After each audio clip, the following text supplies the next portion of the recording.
दोस्तों, भारत के सबमरीन बेड़े में एक महाशक्तिशाली अस्त्र की एंट्री होने वाली है, जिसे सुनकर हमारे दुश्मनों के अभी से हाथ पांव फूल गए हैं और उन्हें समझ नहीं आ रहा है कि वो इस पर कैसे रिएक्ट करें।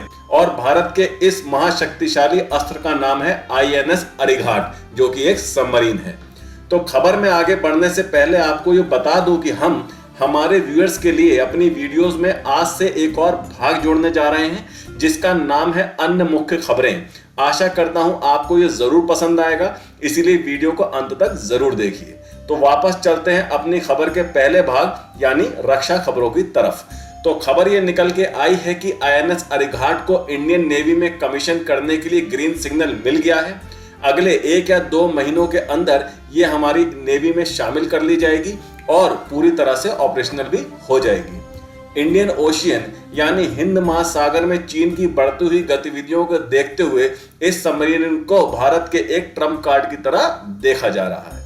वो इसीलिए कि आईएनएस अरिघाट दुश्मन के बड़े से बड़े और खतरनाक से खतरनाक जंगी जहाजों जैसे डिस्ट्रॉयर शिप, जासूसी शिप, फ्रिगेट्स, कॉर्वेट्स और यहां तक कि एयरक्राफ्ट कैरियर की भी पानी में समाधि बनाने की क्षमता रखती है। आपकी जानकारी के लिए बता दूं कि चीन के पास 2 एयरक्राफ्ट कैरियर 66,000 टन का शैंडोंग और 60,000 टन का लियोनोंग पहले ही ऑपरेशनल है, और वो अपना तीसरा 80,000 टन का फुजियान एयरक्राफ्ट कैरियर अपनी नेवी में जल्द ही शामिल करने वाला है। आप भारत की आईएनएस अरिघाट को एक तरह से इसका जवाब मान सकते हैं, क्योंकि आईएनएस अरिघाट एसएसबीएन यानी nuclear powered ballistic missile submarine है, जो कि K-15 मिसाइलों से लेस है, जिसकी रेंज 750 किलोमीटर तक है। यानी ये 750 किलोमीटर तक अपनी बैलिस्टिक मिसाइल से न्यूक्लियर हमला भी कर सकती है। भारत के पास अभी सिर्फ एक nuclear powered ballistic missile submarine है, जिसका नाम है आईएनएस अरिहंत, और आईएनएस अरिघाट को इसी का एक सिस्टर सबमरीन भी कहा जा रहा है।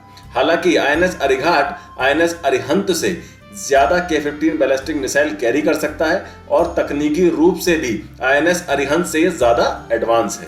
भारत के पास सिर्फ एक ही एसएसबीएन यानी nuclear powered ballistic missile submarine होने से वो चीन और पाकिस्तान दोनों को काउंटर नहीं कर पाता था, पर आईएनएस अरिघाट के आ जाने से अब ये समस्या दूर हो जाएगी। ये सबमरीन 90% इंडिजीनियस यानी इस सबमरीन को बनाने में 90% तकनीक, पार्ट्स, कंपोनेंट और इक्विपमेंट भारत के ही लगे हैं, और ये महीनों तक पानी के अंदर रहने की क्षमता भी रखती है। न्यूक्लियर पावर्ड होने की वजह से ये पानी के अंदर चलते समय बहुत ही कम आवाज करती है, जिससे दुश्मन के सोनार इसे आसानी से ट्रैक नहीं कर पाते।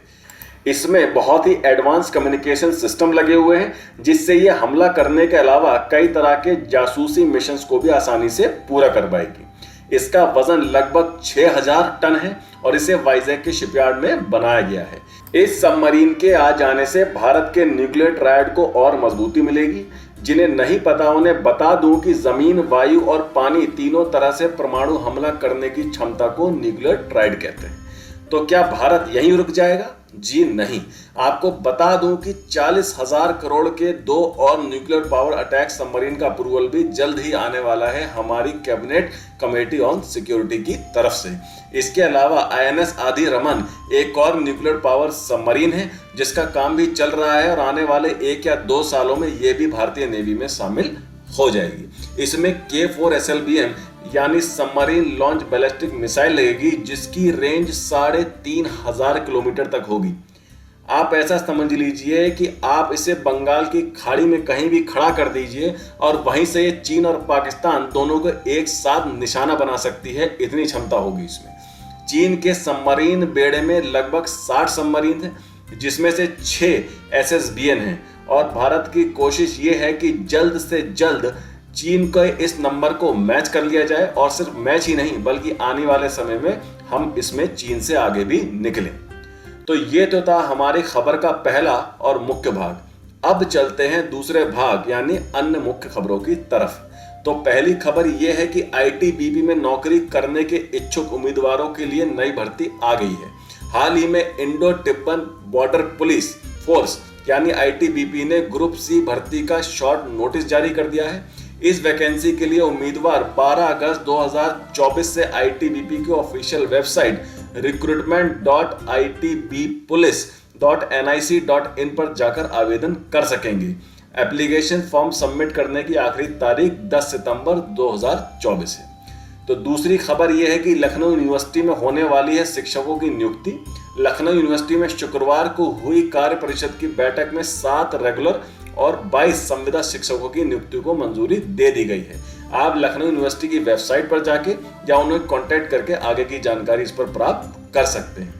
तीसरी खबर यह है कि Uttar Pradesh technical admission council ने यूपीटीएसी 2024 के पहले राउंड का सीट अलॉटमेंट रिजल्ट 10 अगस्त 2024 को जारी कर दिया है। जिन छात्रों ने बीटेक कोर्सेज के लिए रजिस्ट्रेशन कराया था वो यूपीटीएसी की आधिकारिक वेबसाइट uptac.admissions.nic.in पर जाकर अपना रिजल्ट भी देख सकते हैं।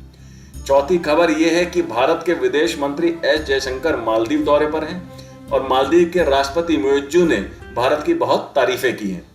लगता है धीरे धीरे मालदीव की नई सरकार की अकल अब ठिकाने पर आ गई है और ये दौरा निश्चित रूप से चीन को परेशान करने वाला है।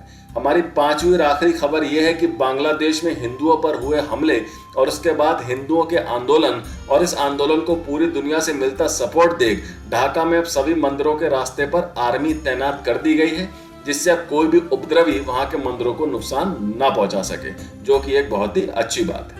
तो आज के लिए बस इतना ही।